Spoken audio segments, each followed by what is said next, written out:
9, 8, 7, 6, 5, 4, 3, 2, 1. We have ignition.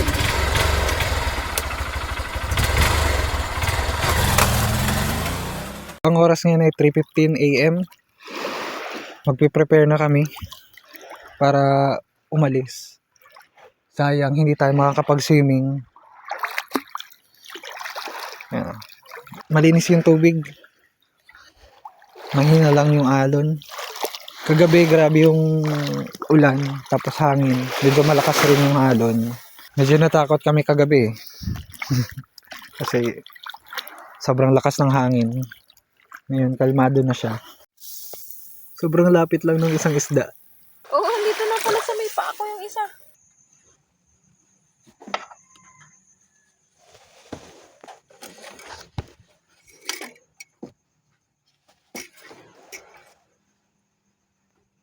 Hindi pa naman ang oil.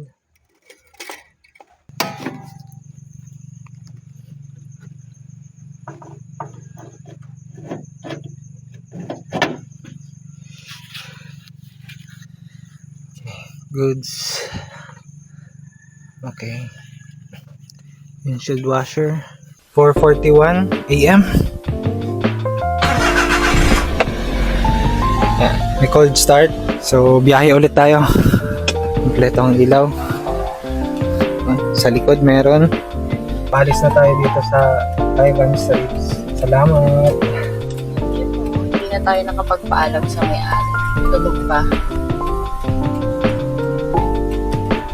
Off-roading ulit tayo. Magaling ko?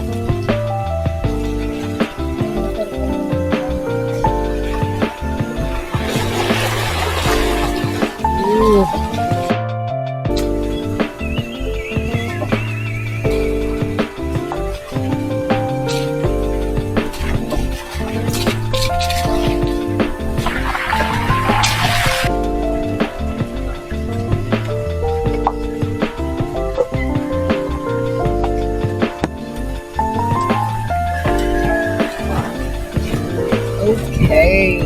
Ayan na ang first sunlight. Off-road na agad natin. Kayang-kaya kahit maputik tapos malalim yung tubig. Kayang-kaya.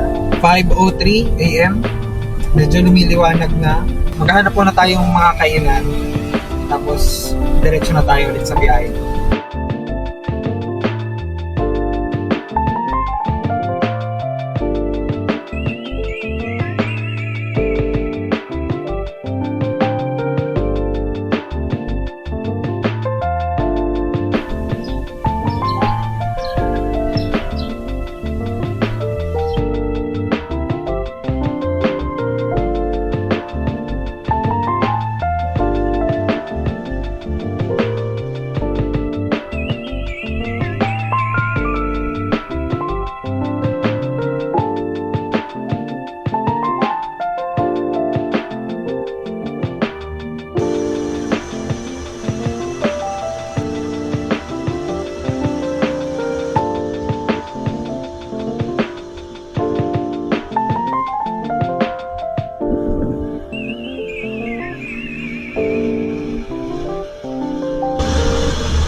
No other lover could take your place.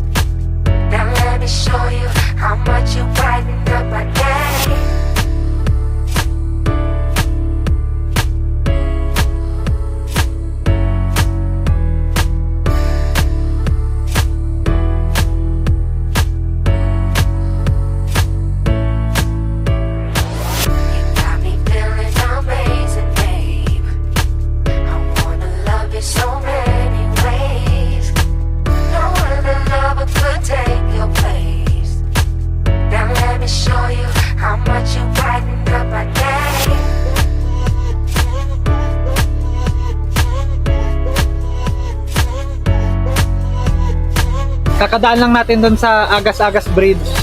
So ito yung van, okay pa rin siya. Kayang-kaya. Grabe yung kurbada dito. Yan oh.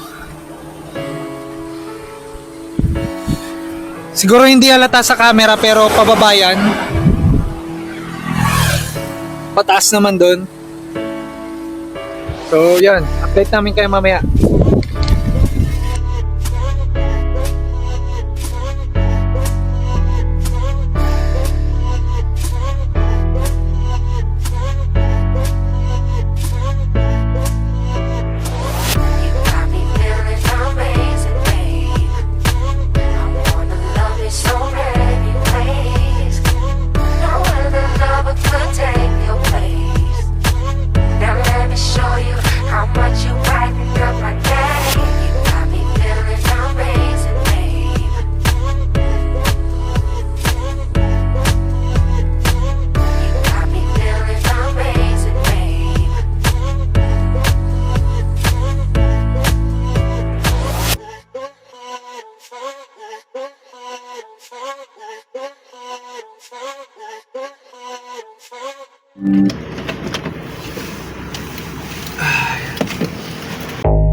So guys, time check.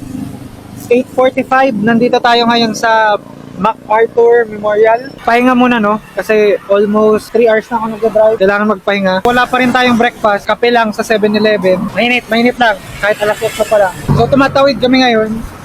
Kami na. Kasi yung parking spot nandito sa kabila. Kasi may mga barko pala dito ng parang World War II pa to. Doon, sa unahan yung entrance. I shall return. MacArthur Memorial National Park is closed for renovation and park maintenance. So, hindi tayo makakalapit. Sayang. Sarado. May mga tao ako na. Ayan! Ay, meron tao. Ano yan nakasulat dyan?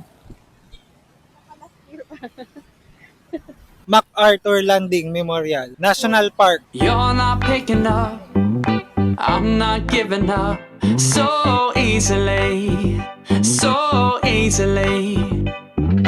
Yes, you did me wrong, but what's done is done. So talk to me, so talk to me. Maybe time will heal, maybe time will heal us now. Tell me how you feel, maybe we can build trust now. If you hear this message, I hope that it gets through. Oh, I don't wanna lose you. And I won't throw you to the wolves. If you let me, then I'll forgive all.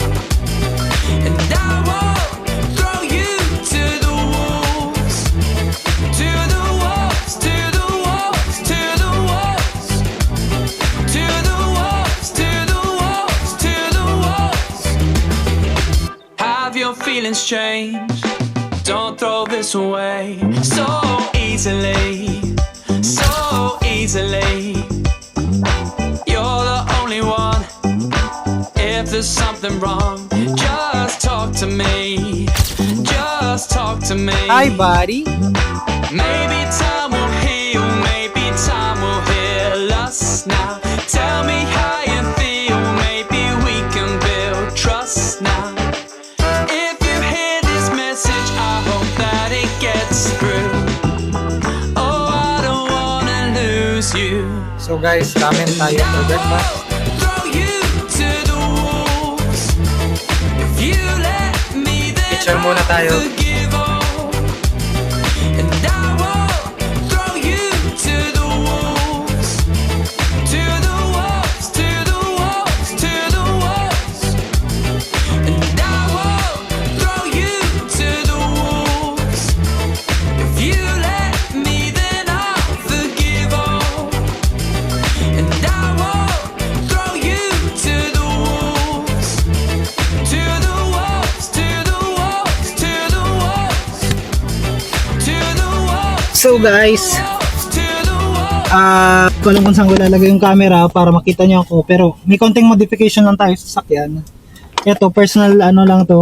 Nasa inyo kung gagawin niyo to or hindi. So ang kinakatakot namin kanina yung brake, baka hindi kumasya. So ito pang protect lang to sa pedals natin para hindi ma-worn out siya agad. Nasa inyo kung gusto niyo maglagay nito or hindi. Pero since galing Japan pa itong sasakyan natin, mahirap umorder ng rubber para sa pedals. Gandahin, bagay na bagay sa kulay ng minivan.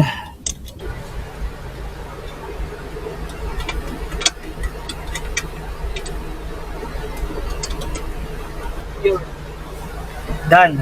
Preno, hindi siya tumatama. Gas.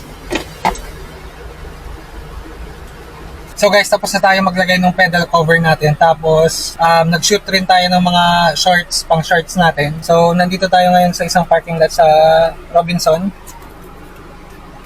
So, Robinson's Tacloban, no? Ang oras ngayon ay 12:10. So, yun. Back to biyahe tayo.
So guys, hindi ko alam kung nasaan tayo pero may nakita tayong magandang view.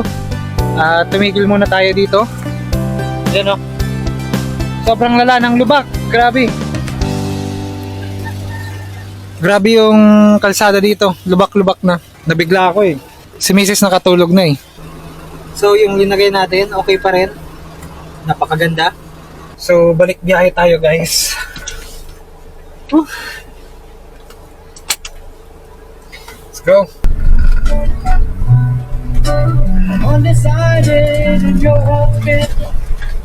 Lubak na naman.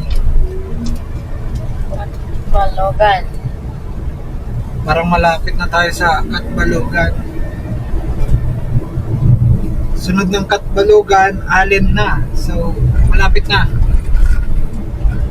Konting tiyaga na lang. Grabe pa rin yung lubak. May mga parte na okay na.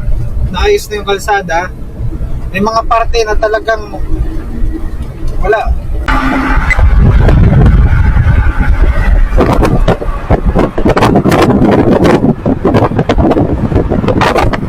Cementerio pala yun.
So guys, meron pa tayong 164 kilometers. Natagalan tayo dahil sa lubak. Hindi tayo makabuelo, no?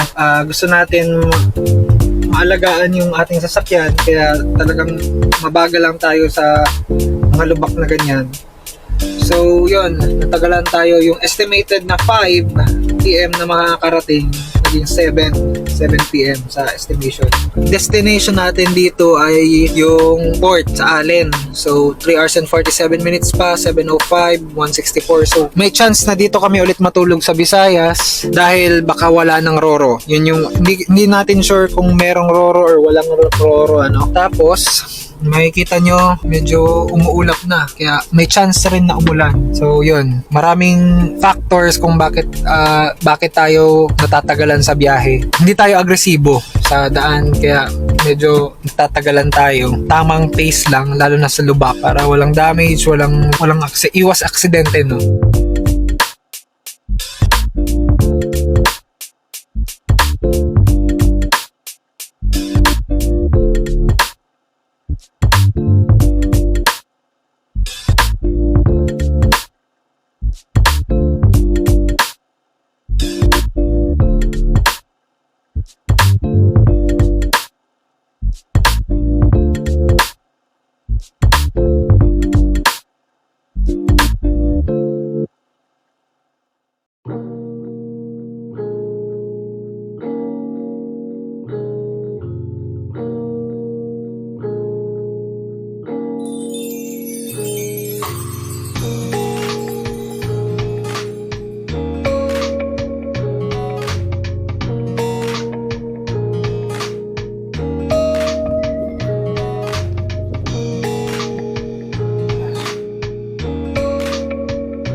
Punong-puno yung bus, pati sa taas ng bubong meron nang nakasakay.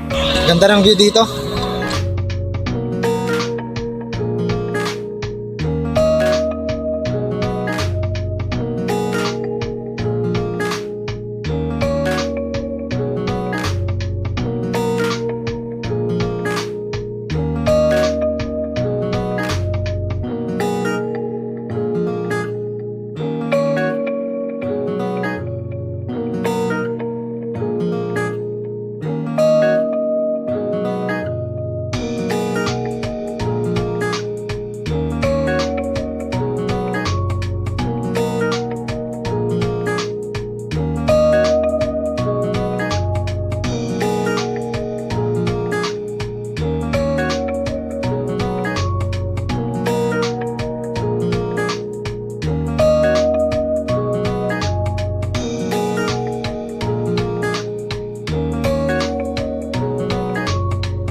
So guys, bumili tayo ng lunch kasi hindi pa tayo nagda-lunch. Brunch yung ginawa natin kanina. Ngayon, habang hinihintay ko si Mrs. kasi nag-CR siya, naglalagay ako nito.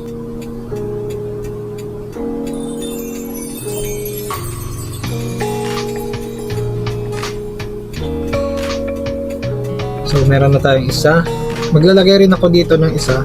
Hindi, wala naman dito masakit, pang pagising lang para medyo magaan sa pakiramdam, para nakaka-relax kasi yung pag meron ka nito eh.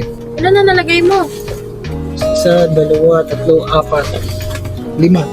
Oh, ito. 6 lang ang kailangan ko. Bago kami umalis, bumili na kami ng mga gamot para sa yun, first aid kit kung kailangan. Kunyari nahihilo ka, allergy, meron allergy sa misis. Kung masakit ang ulo, para dire-diretso lang yung biyahe, inom lang ng gamot. Nandito tayo ngayon sa Katbalogan na, no? Sa parang diversion road nila or sentro na ata to. Diversion road pa rin. Diversion road pa rin. Katbalogan Diversion Road. So meron pa tayong 144 kilometers dun sa Allen. Sobrang mahaba pa, sobrang mahaba. Medyo matraffic, may binubuntutan kaming truck kanina. Tapos mabagal. Nagutom kami.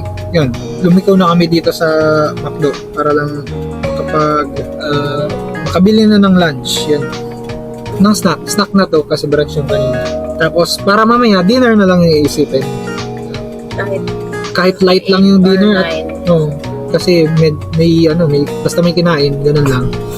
So update namin kayo mamaya guys. 275,620. Lalagay mo sa calculator yan, yung number na yan. 275,620 minus 2763 2763 73 753 kilometers na po. Yun yung na-travel natin sa buong biyahe. Medyo malubak na. Ay!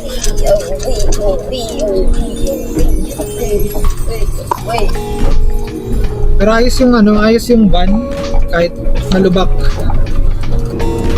Talagang nakakatakot lang para sa gulong at suspension kasi syempre kasi ingatan siya. So update namin kayo mamaya guys pag malapit-lapit na tayo. Meron pa tayong 3 hours and 17 minutes. 141 kilometers. Expected time of arrival is 7:52 PM. So ganito, ang patakbo lang natin ay 20 kilometers per hour dahil may malaking truck sa unahan natin. Hindi tayo makapag overtake kasi grabe yung liko-liko, tapos uphill pa or paakyat. So paahon pa yung kalsada, maraming mga blind spot. Excuse me? Sorry. Tapos minsan, paka-akyat kurbada, biglang baba. So kailangan natin mag-ingat.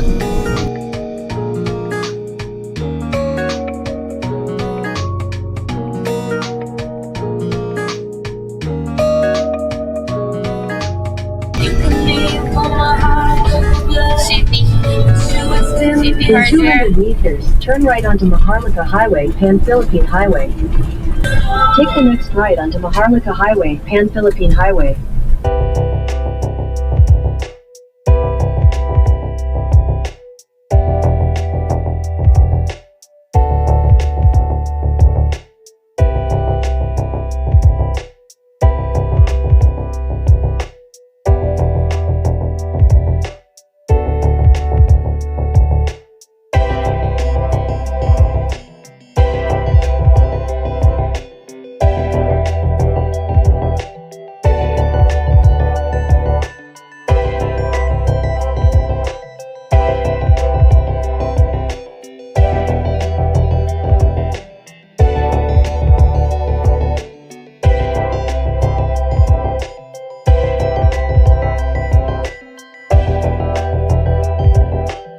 Guys, 5:57, meron pa tayong 103 kilometers. Grabe, hindi pa kayang makauwi ngayon ng Luzon.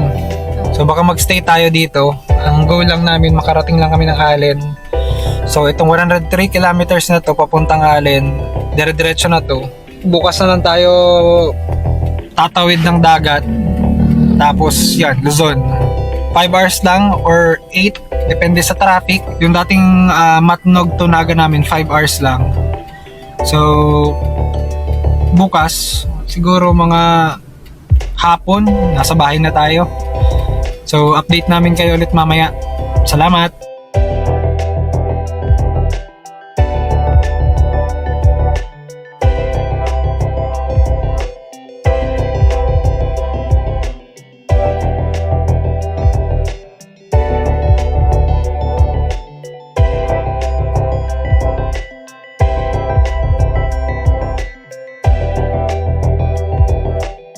So guys, update, nandito na tayo ngayon sa Allen. Dumaan kami ngayon nasa Dapdap Port. Tinanong namin kung anong schedule ng fast cut. 3-9-3-9. So 3 a.m., 9 a.m., 3 p.m., 9 p.m. 9:22 na, so hindi natin naabutan yung Roro or yung ferry papuntang Matnog, Sorsogon. So wala na. Hindi ko rin naman kaya nang mag-drive ng 5 oras papuntang Naga. 15 hours na tayo nagda-drive simula nung 4 a.m. Kailangan ng pahinga na. Naghahanap kami ngayon ng matutulugan. So in total, twice tayong natulog sa Mindanao, twice tayong matutulog dito sa Visayas. Tapos yun, uwi na tayo sa Luzon. Tuloy-tuloy yung biyahe simula dun sa Katbalugan ba yun? Wala nang tigil-tigil. So yung buong 2 hours na yun sa dilim, diretso lang. Maraming construction pero walang masyadong tao. Tapos wala rin masyadong sasakyan kaya dire-diretso lang, relax lang yung biyahe. May bus lang akong sinusundan para makita ko kung anong galaw niya. Tapos kapag may lubak or ano, susundan ko lang siya. Kung pipreno siya, preno ako. Kahit malayo, nakikita ko kung anong galaw niya.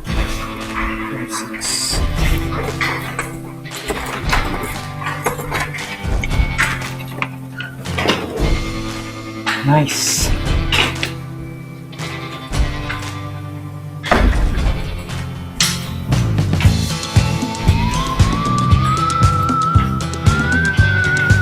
So, yan. Diyan yung pool.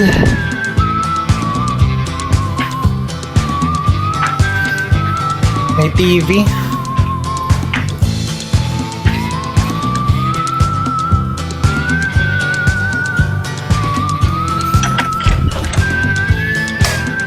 Okay, may hot shower. This. Isa, may pool. Tapos dyan sa kabila, dagat na yan. Meron welcome to Allen doon.